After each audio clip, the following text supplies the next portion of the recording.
That you to read. No. You ready? Yeah, Oh, when you're ready, I'll let you know. Yeah, inshallah. We can start.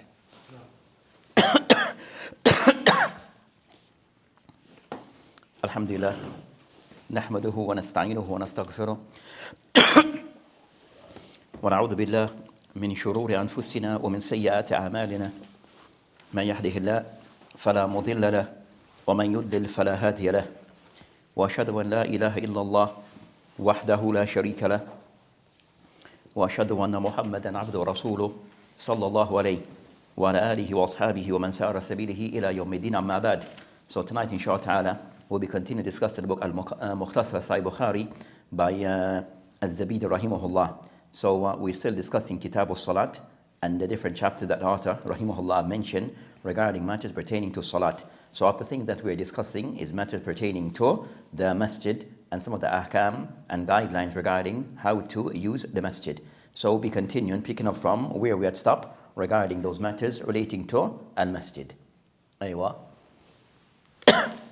Bismillah ar-Rahman ar-Rahim wa salatu wa salam ala Rasulullah. Chapter 47. The presence of spearmen with their spears in a mosque is permissible. Narrate Aisha radiallahu anha, once I saw Allah's Messenger sallallahu alayhi wasallam at the door of my house while some Ethiopians were playing in a mosque. Allah's Messenger sallallahu alayhi wasallam was screening me with his rida so as to enable me to see their display. In another quotation, it's mentioned playing with their spears. Yes, rahimahullah, he mentioned of the topic that to be discussed, Ashab Hirab fil Masjid.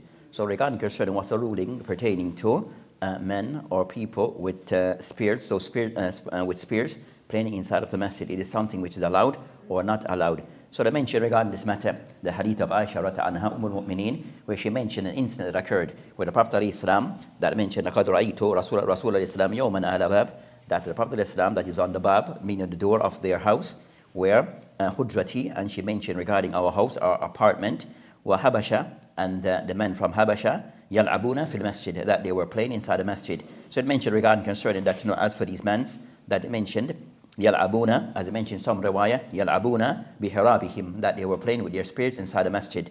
So from this hadith, that and also the Prophet ﷺ, as she mentioned, yasturani, that the Prophet ﷺ, that he was somewhat shielding her, or shielding her with his rida, with his garment, under ila labihim, and she was looking at the man playing with their spears.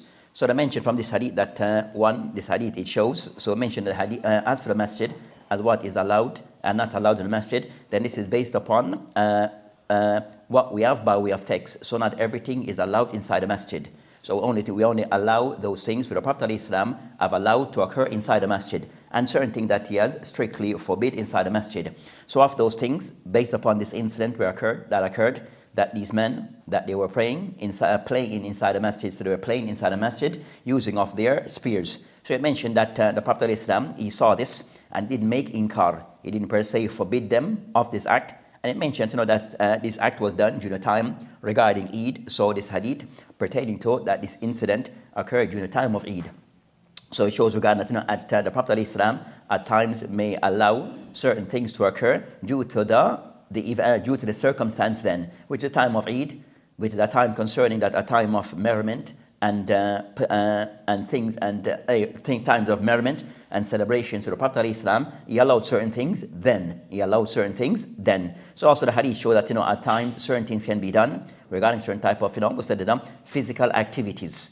Certain type of physical activities that may take place in the masjid, where these things to aid the Muslim regarding how to protect themselves, how to use weapon, and also a way of preparing oneself for jihad fi sabilillah. So the Prophet ﷺ allowed this, and as we will discuss to come, that encourage regarding the Muslim being able to protect himself and learning certain type of skills. So from the hadith it shows regarding that at times, jawaz, alab, that which is mubah, those type of games that is allowed to be played inside the masjid. So the masjid at times could be used for certain type of activities, could be done out in the masjid. That's not the ordinary things regarding salat and the likes. So that is concerning certain physical activities.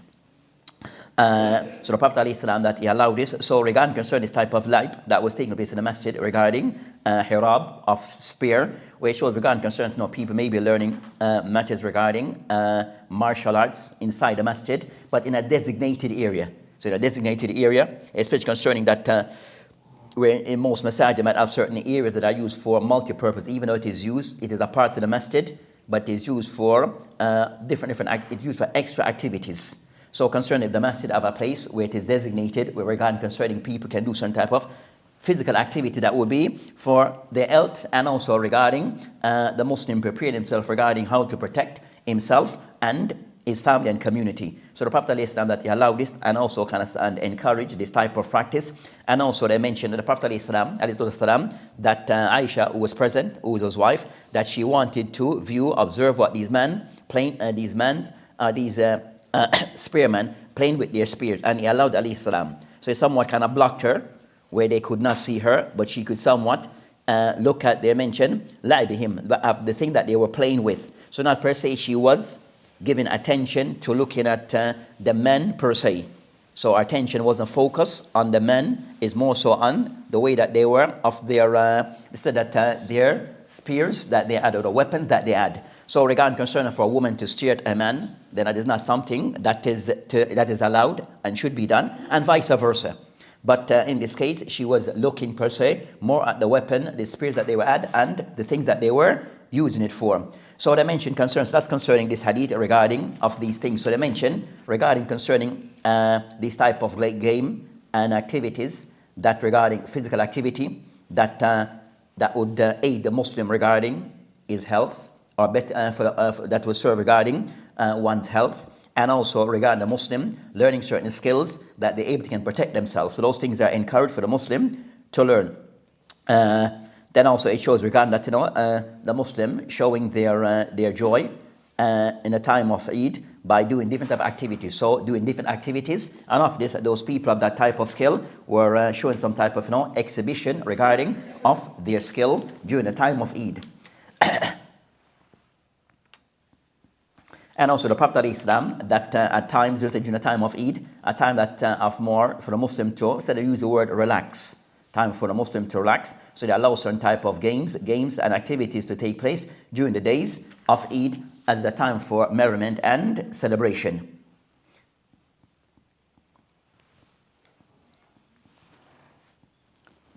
And also they mentioned that from this hadith it shows that the Prophet ﷺ regarding his khuluq, that the Prophet ﷺ didn't try to make things difficult during that time, that as they said, forbidding everything in a time of Eid as a day concerning a day of the days of Eid, a time of celebration. So he can somewhat allow the Muslim to enjoy themselves during those days, and also for his family to observe some of the activities that was taking place during the time of Eid.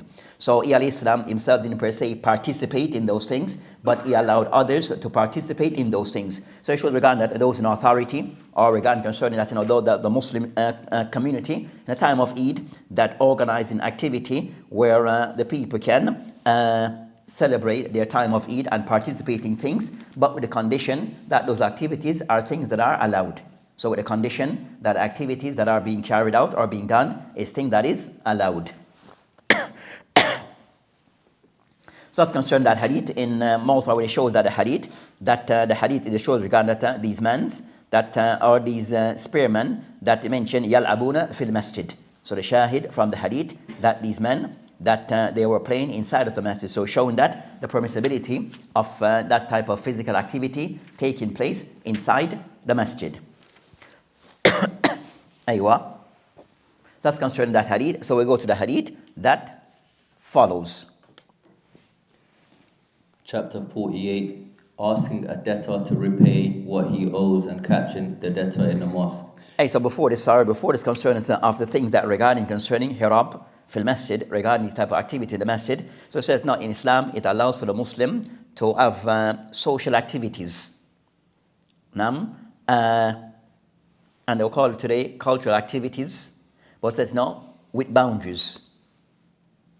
So with boundaries regarding concern of those things that we may find sometime in our communities and the society, Muslim society.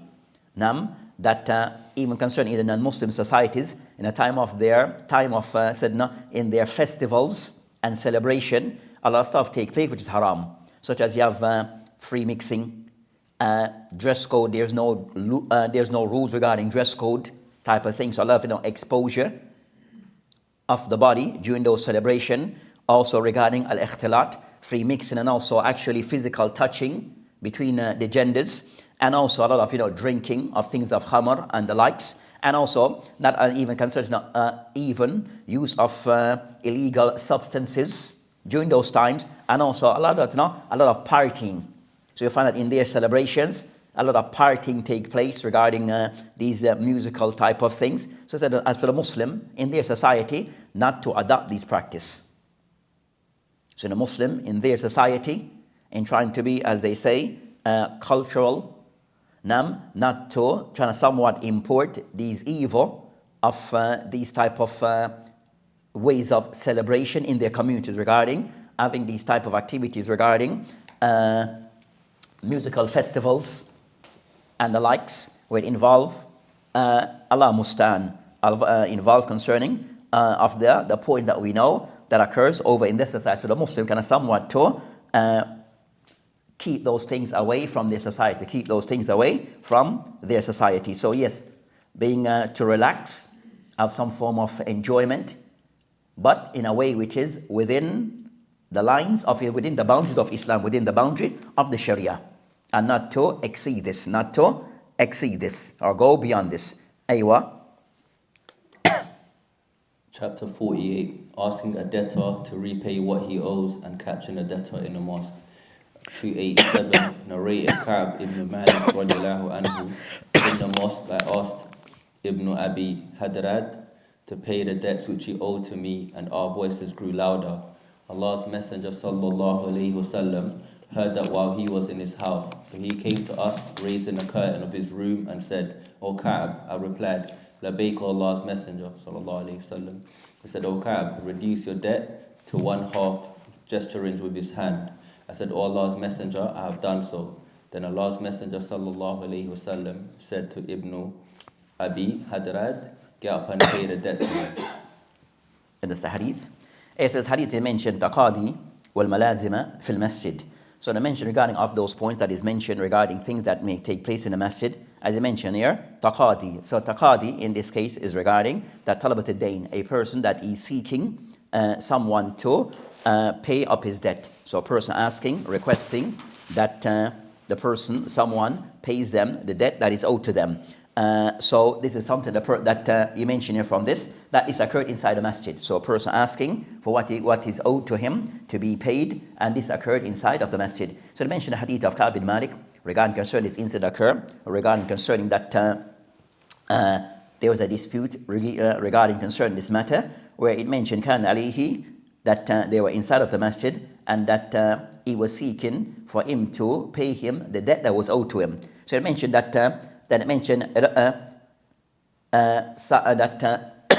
their voice was raised regarding this matter, to the extent to the Prophet ﷺ that he heard them having that dispute inside the masjid. So they had like a dispute inside of the masjid, and to the extent where their voice was raised, where the Prophet ﷺ heard them, and then he intervened. So the Prophet ﷺ heard that something was taking place inside of the masjid, or our incident was taking place. So the Prophet ﷺ that he intervened immediately, and by this coming out from his house slightly, and kind of somewhat address those who were involved, addressing those that were involved. They mentioned Yaqab. So mentioned regarding Yaqab, as he recognized who were the people that were involved. So he addressed them, and mentioned da min daynik hadha. They mentioned, to lower whatever the person is to pay you back. So the Prophet ﷺ kind of somewhat trying to intervene, and also trying to bargain with that person for him to lower what the other person owes him. So they mentioned from this hadith, then they mentioned a shatr, they mentioned yes, half. So I mentioned from this hadith that of the benefit that can be taken from the hadith, that regarding concerning that the matter regarding the shahid of the hadith, where taqadi, where these individuals had an dispute in the matter, the person seeking for a person to pay him what was owed, and this exchange of words occurred inside the masjid. So this exchange of word occur inside of the masjid. So a person may owe someone of something, or that, and the person wished to approach the person regarding this. Then it mentioned here that this incident occurred inside the masjid. So this, a person can approach another person regarding certain things inside the masjid. Now, the second thing that I mentioned, that farfat as what? That even their voices was raised. So they mentioned that at times that voices may be raised in what which is said to be acceptable. So voice may be raised inside the masjid to a level which is acceptable. It doesn't become that which is disturbing to others, or which is unacceptable. So a level of acceptability regarding raising of one's voice as between those two individuals, but where it doesn't per se become reaches a level where it becomes unacceptable. So yes, one can raise one voice in a masjid, but as we mentioned, that it should not per se go beyond that which is considered to be acceptable in raising of their voice. So when this incident occurred, the Prophet ﷺ was inside of his house, and I mentioned فَخَرَجَ إِلَيْهِمَا, then he came out of his house, فَنَادَى, and then he kind of somewhat he addressed Qab as he recognized those that were involved. So it shows regarding concern that to know that the person was said to be a person of authority. So the Prophet ﷺ, a person of authority, that he heard what was taking place regarding inside the masjid. So it could be that person, the Prophet ﷺ, that he had many,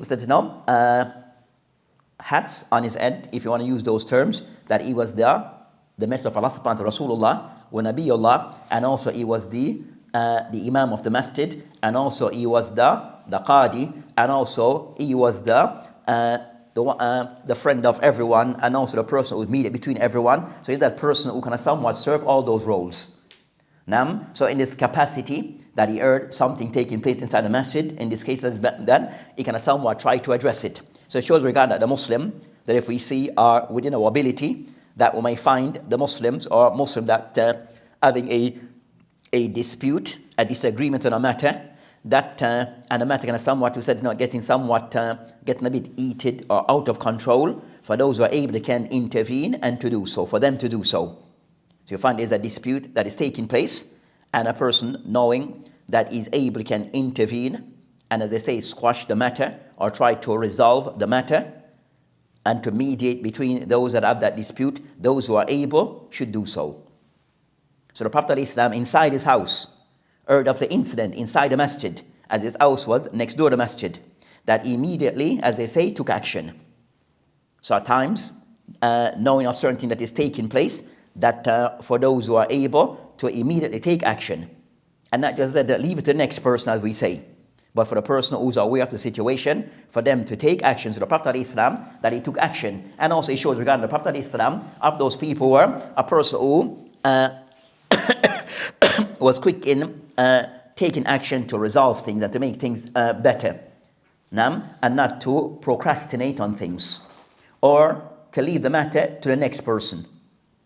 So he wasn't that type of person, alayhi salam. So of those person who was kind of somewhat, he'll intervene as quick as possible in trying to resolve whatever was taking place. So the Prophet ﷺ that addressed both, and especially Ka'b regarding this matter, where he told Ka'b regarding concerning that to lower whatever the person may have owed you. So whatever the debt is, then lower this. So it shows regarding that if there's a dispute regarding a debt that is owed, that one can ask the person that for it to be lowered. For it to be lowered, then there's no harm in this. Then there's no harm in this. So the person asks for it to be increased, and that's when the harm comes. But for the person to lower it, that there's no harm in this. So the Prophet ﷺ kind of somewhat, and he said, the Prophet ﷺ in this case, that was Bab al-Irshad, by trying to give them kind of somewhat guidance on the matter or advice on the matter regarding this, regarding what was taking place in trying to resolve or diffuse the matter.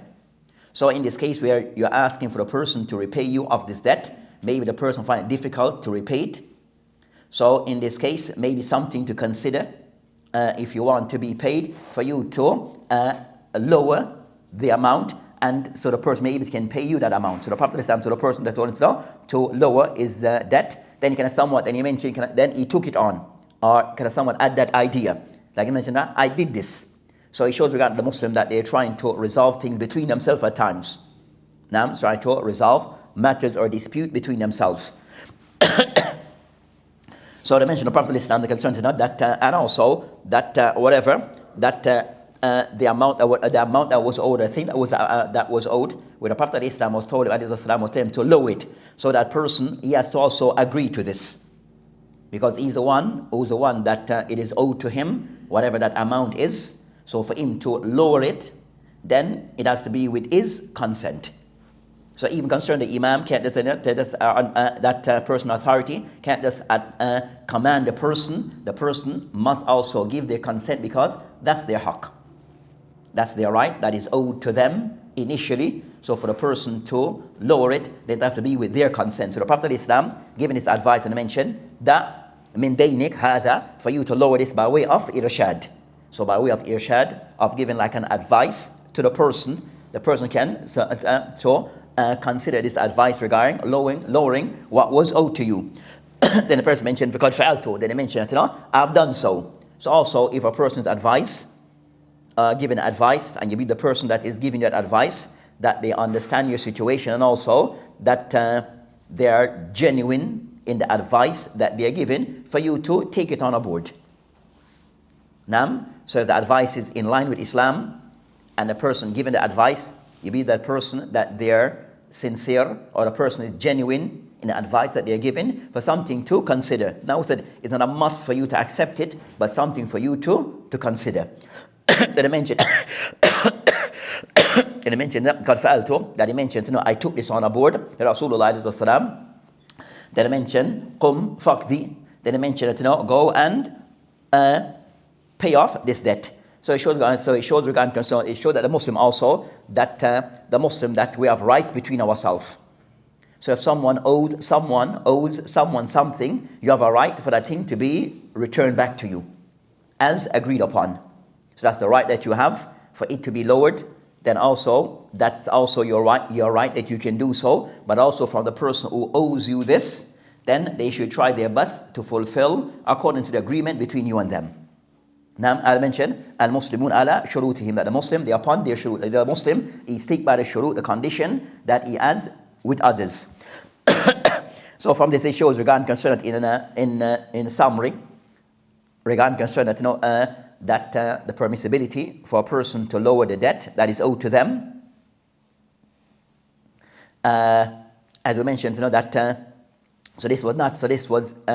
asked to it to be lowered due to the circumstance, but also whatever remain is to be paid.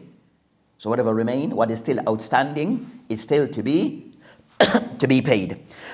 And also show that the Sahaba anhum, that they are quick to respond to the Prophet Islam. So the Prophet Islam, when he gave Ka'b the advice to lower the debt, then he immediately acted upon it. So because of how they saw the Prophet Islam, so they took his word, they valued the thing that he said. The thing that he says that he value. So concern a Muslim that comes after, from then, that we value the Prophet Islam word, but we act upon his sunnah.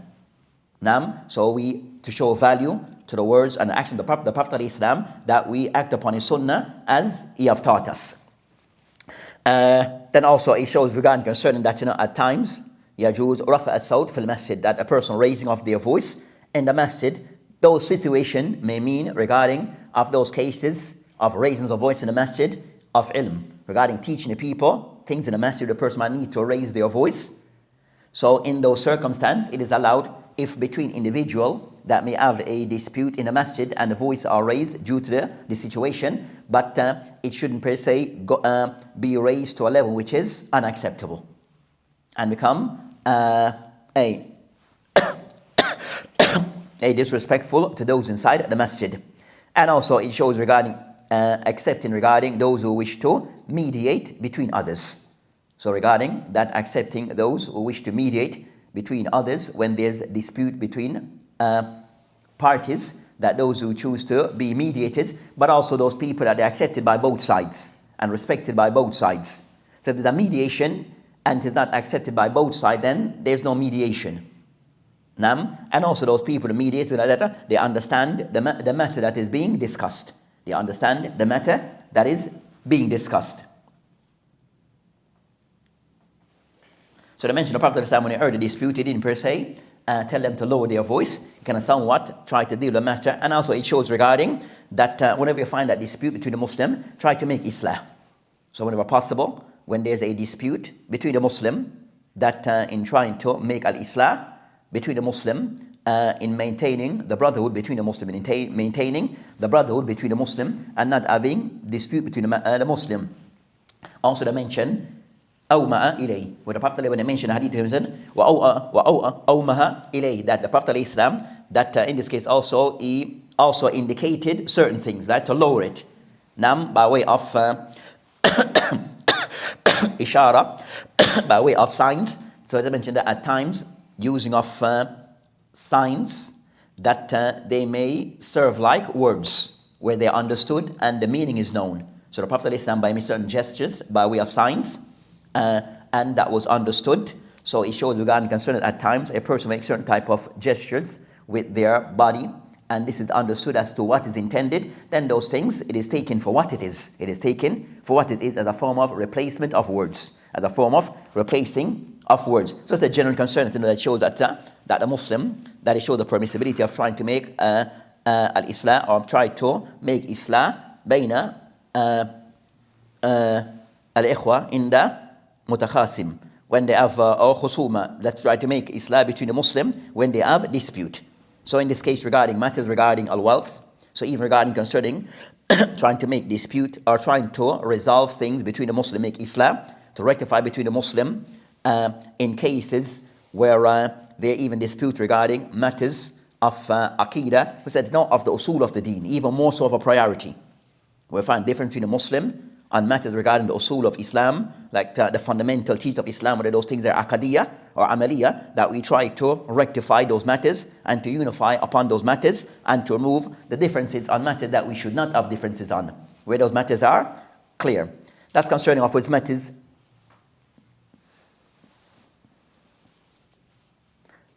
So those of those matters that are discussed. Next one. And also in addition that I was mentioning, trying to find the right people to act as the mediators. Trying to find the right people to act as mediator and for them to try to mediate without crossing the boundaries themselves also. Without them crossing the boundaries.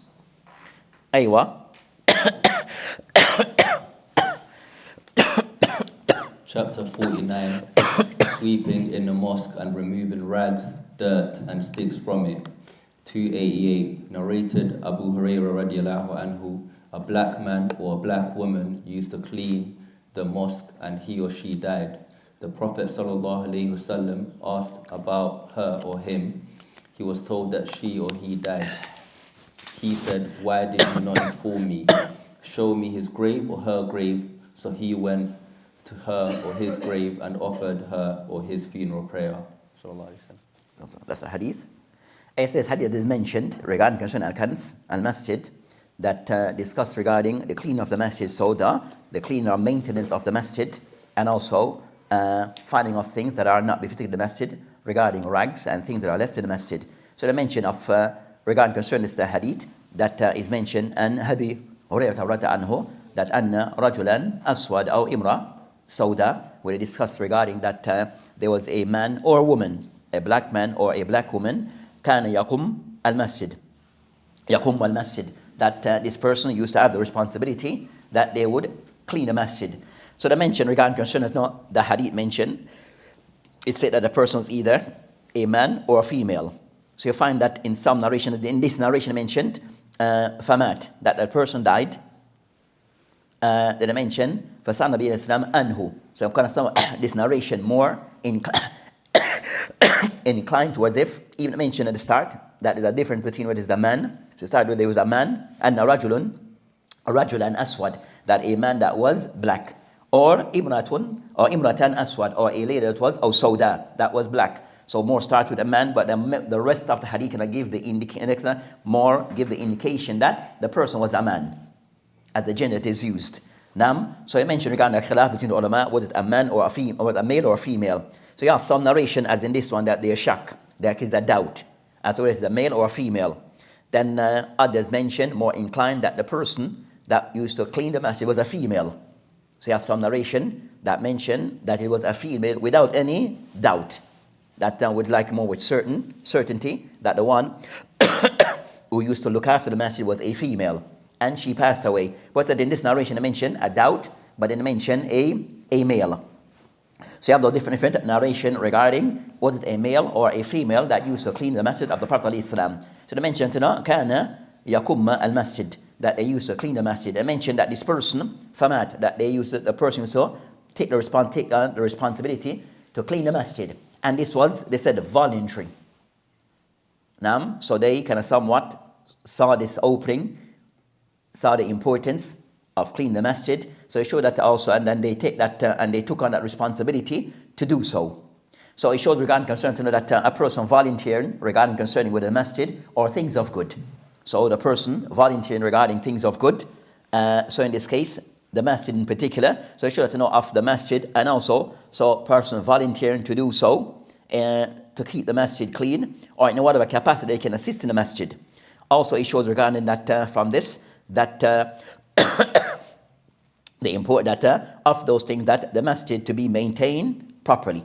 So the masjid or the masajid to be maintained properly regarding the masjid being cleaned, being kept tidy, organized, things in our time concerned, things that should function properly. So the masjid being maintained, being cleaned of those of the thing that is upon the responsibility of those people who are in charge of the masjid to ensure that the masjid that is cleaned and tidy for the worshippers use the masjid in a clean environment. So show that for the time of the Prophet of Islam that this was in place and continue up until today.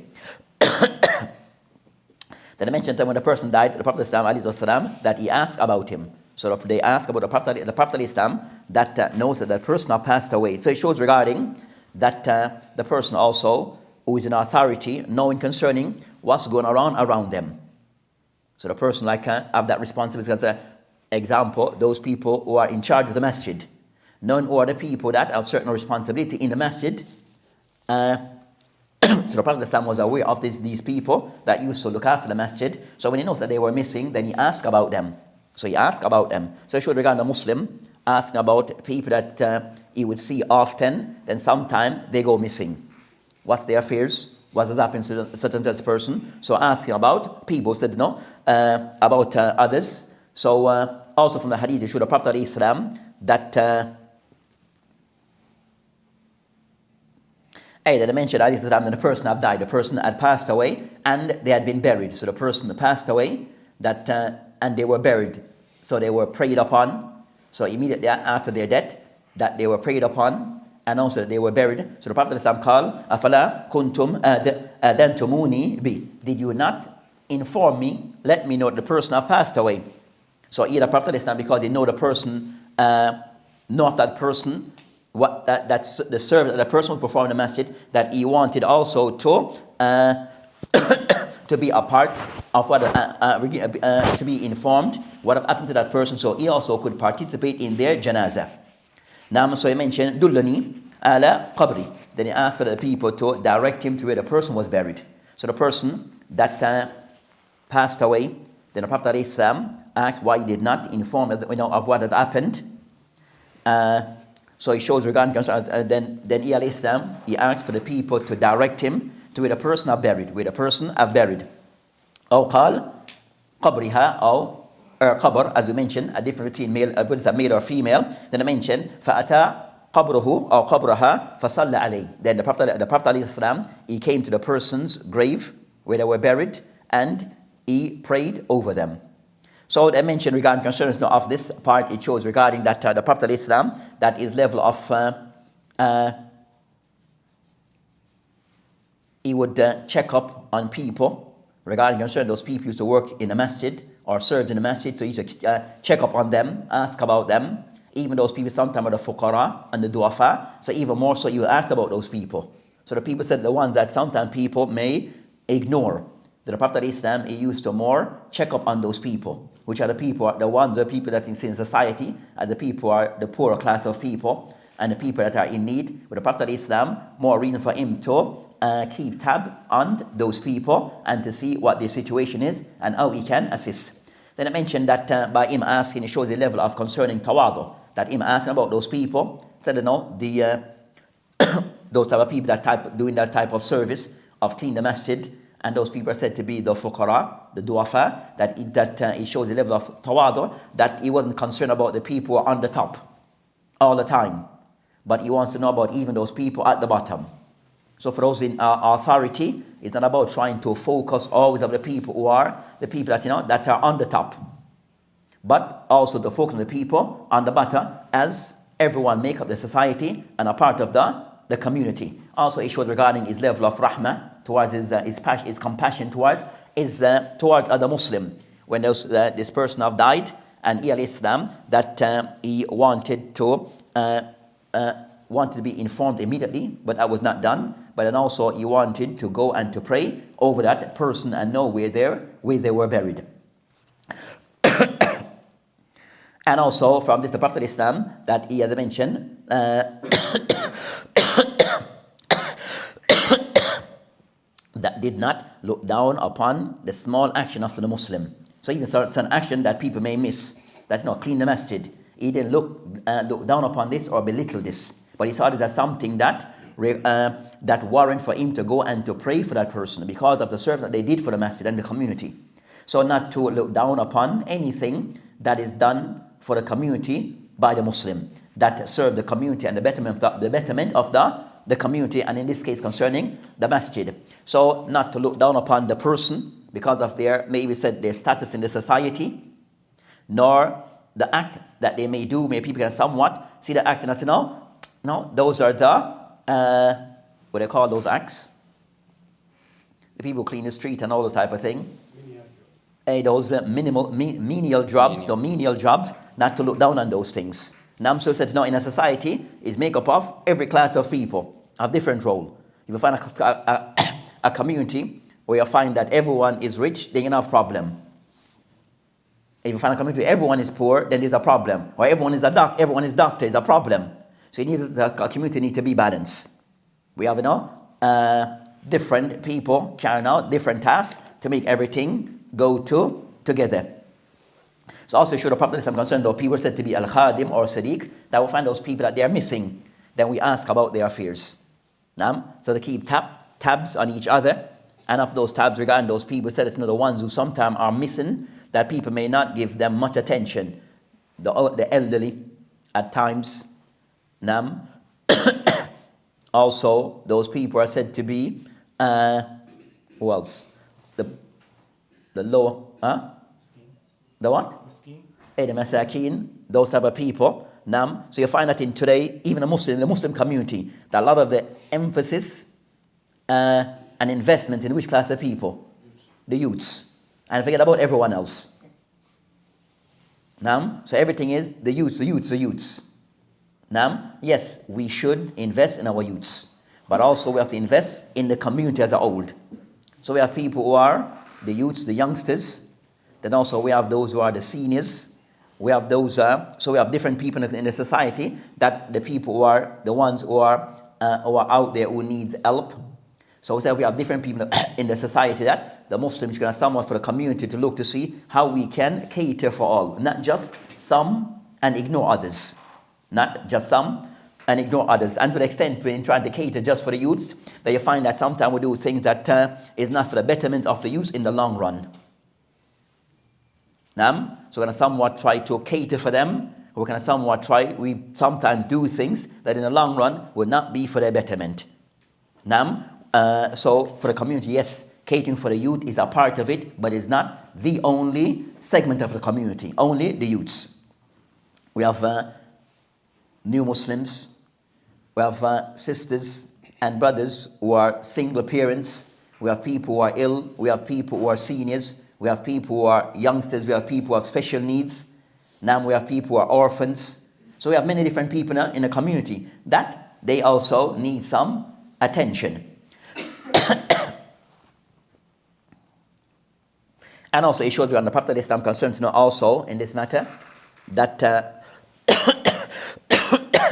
that the Prophet of Islam, that coming to know of the person's death, that also he wanted to be involved in the person's janazah. So not a person's death is because that is Islam, that he wanted to participate in the janazah of that person. So he showed that that the encouragement regarding participation in janazah salah. And also good towards other Muslims, whether they are alive or upon their death. So when they are alive, in whatever way we can assist them upon their death, that is participating in the janazah and things of that nature.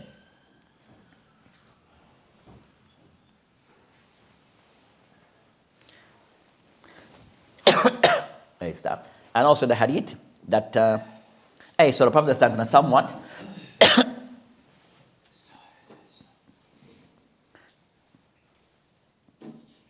and the hadith, the Prophet said, Dullani ala qabri, that to direct into the person's grave, grave. Then I mentioned that also from this, it discussed a matter between the ulama.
Alhamdulillah. Wassalatu wassalamu rasulillah wa ba'd. So in continuing discussing this hadith, that also the thing to add regarding concerning that trying to cater for the community, of those things that we find that sometimes that competition between organization in doing the same service in the community. So you find that certain services are required and should be encouraged, but also you find that many organizations providing the exact same thing. Slight difference between them, and they're in the same community. So I said no, although said no, also I said no, that also try to lessen that type of competition between ourselves when there's no need. Factors for those things is the next discussion regarding concerning the factors for those things is the next discussion, but the general thing is regarding that, yes, there's things that we should provide for the community, but also not to say competing unnecessarily between each other in providing those same activities. And clashing each other unnecessarily. And also sometimes those community services are being provided as a form of just to compete with each other. And sometimes the sign, and also the people that are involved in this activity that are involved, are the least, whereby we have the masjid or this that do not allow our egos to lead us. Not allow our own egos to take control of the issues, and that becomes the issue in the name of the services being provided. Clear? So sometimes a lot of stuff, sometimes it goes back to our own egos. Like we said, that the people that are involved and leading these things, that if you were to look into why they're competing against each other, it goes back to egos. And sometimes if there's egos involved, then ikhlas is out the door. If egos are involved, ikhlas, doing things for the sake of Allah subhanahu wa ta'ala, that goes out of the door. And you find that, you understand that in the long run, a person may do something, but Yawm al-Qiyamah, as if you didn't do anything. So I said, yes, provide service, but with the right intention, and also said not to duplicate and compete with each other unnecessarily. You had something? Yeah, I was going to ask a question about. I think I don't know if it was about touching on The janaza. Huh? The janaza. Yeah, the janaza. Yeah, I'm coming with the janaza. The scholars are something kind of discussion with the scholars about. I don't know if you were going to say this, but I was going to ask: was when the Prophet went to make prayer over the Deceased. person, is it he was going to pray janaza or he was just going to make the bow? So that's going to come. So the next matter to discuss, so after matter to discuss between the fuqaha is regarding concerning, the person who have been prayed upon and also been buried. So a Muslim have died and they have been prayed upon, and second, they have been buried. Now, that in this case, the Prophet mentioned that he mentioned dullani ala qabri, that to direct him to the person's qabr. Then he mentioned fa'ata qabruhu, then he came to the person's qabr, fasalla alayh, and he prayed over the person's grave. So this person already been prayed upon. Also, this person already been buried. But the Prophet he still went and prayed over that person. So the fuqaha, they discussed regarding concerning that on this matter, that praying upon the person who have been buried. Praying upon the person that have been buried. So you have, so in this case, in this particular case, so you have the case where a person have been buried. Is it allowed for someone to pray over them after their burial? So in this case, I mentioned the Prophet that he did so. So it shows a permissibility from the hadith. But you have a discussion between the ulama. So you have a discussion between the ulama on this matter. As they discuss concerning that of the ulama, they mentioned that a group amongst the ulama, they all have permissibility to pray over a person after they have been buried. So the person already in the ground. So they mentioned, as they said in the Prophet's time, he did so in this hadith.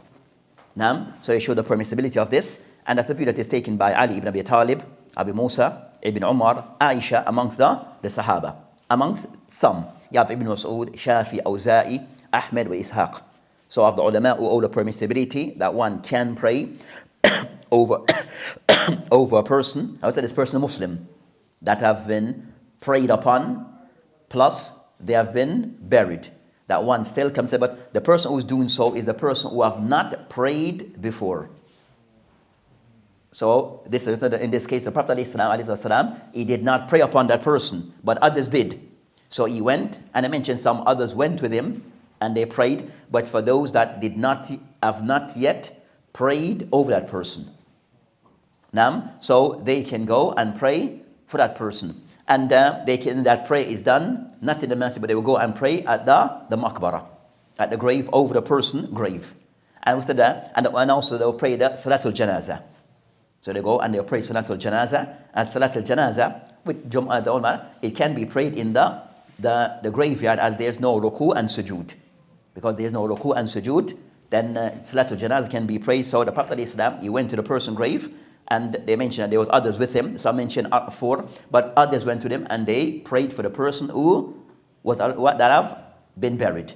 So they show the permissibility of this. Then you have a second view of the ulama who hold that it is something which is mamnu'. It is not allowed. So the second opinion, that it is not allowed, and amongst those all it is not permissible, Imam Abu Hanifa rahimahullah. Imam Abu Hanifa, and also Al-Nakhai, Hassan, Al-Basri, Wal-Malik, Wal-Thawri, Wal-Layth. So you have a group amongst the ulama who take the position that it is not allowed. If the person has been buried, then it is not allowed for anyone to pray again for them. You have, if you miss the salat or miss that, then you have missed. I would say that's the view of Abu Hanifa, Al-Nakhai, Al-Hassan, Malik, Al-Thawri, and Al-Layth ibn Sa'd. Then you have a third opinion. There's a third.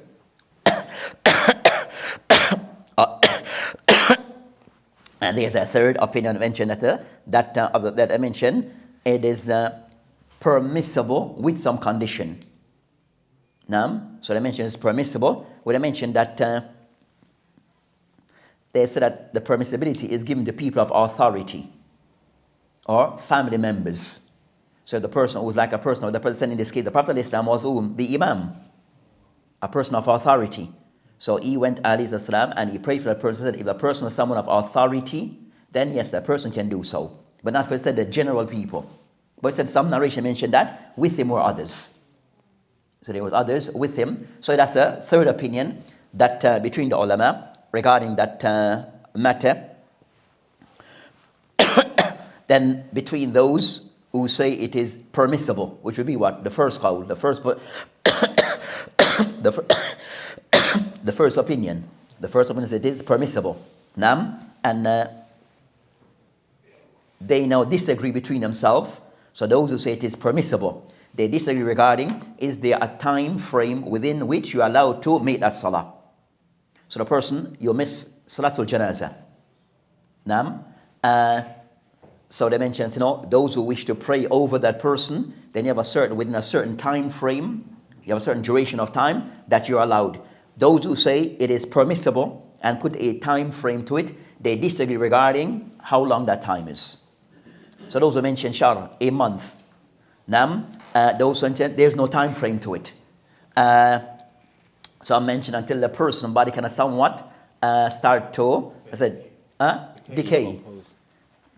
So those I think they kind of somewhat try to regard as those who mention a month, those who mention the decaying of the body, and those who mention there's no per se set time for the person to pray. So that's concerning that discussion regarding that matter. So in that case, for example, a person, especially concerned, you might find it occur, a person of standing, or a person that is well known, that a person that you may be out of the country, out of the city, and you return back, or a family member that when you come back, that you find that the person have passed away, because you don't want to delay it. Like in certain cultures, they delay together all the people that are important from family members. So it may that might take a while for everyone to gather everyone. So in Islam, bury the person. So in that case, you can say, no, you can go ahead, bury the person as soon as possible. Then because I would be absent, and maybe could be maybe a family member or a very good close friend, then what I do when I return back to the city, then I can go to the graveyard and just pray for that person. And khalas. But we said that now with the first view is there a time frame that is attached to it? How much time? Yes, and so different aqwa that we have mentioned, but you have that discussion. So I said it applies in that way. So Clear? Does it have to be in a city, or can you do it elsewhere?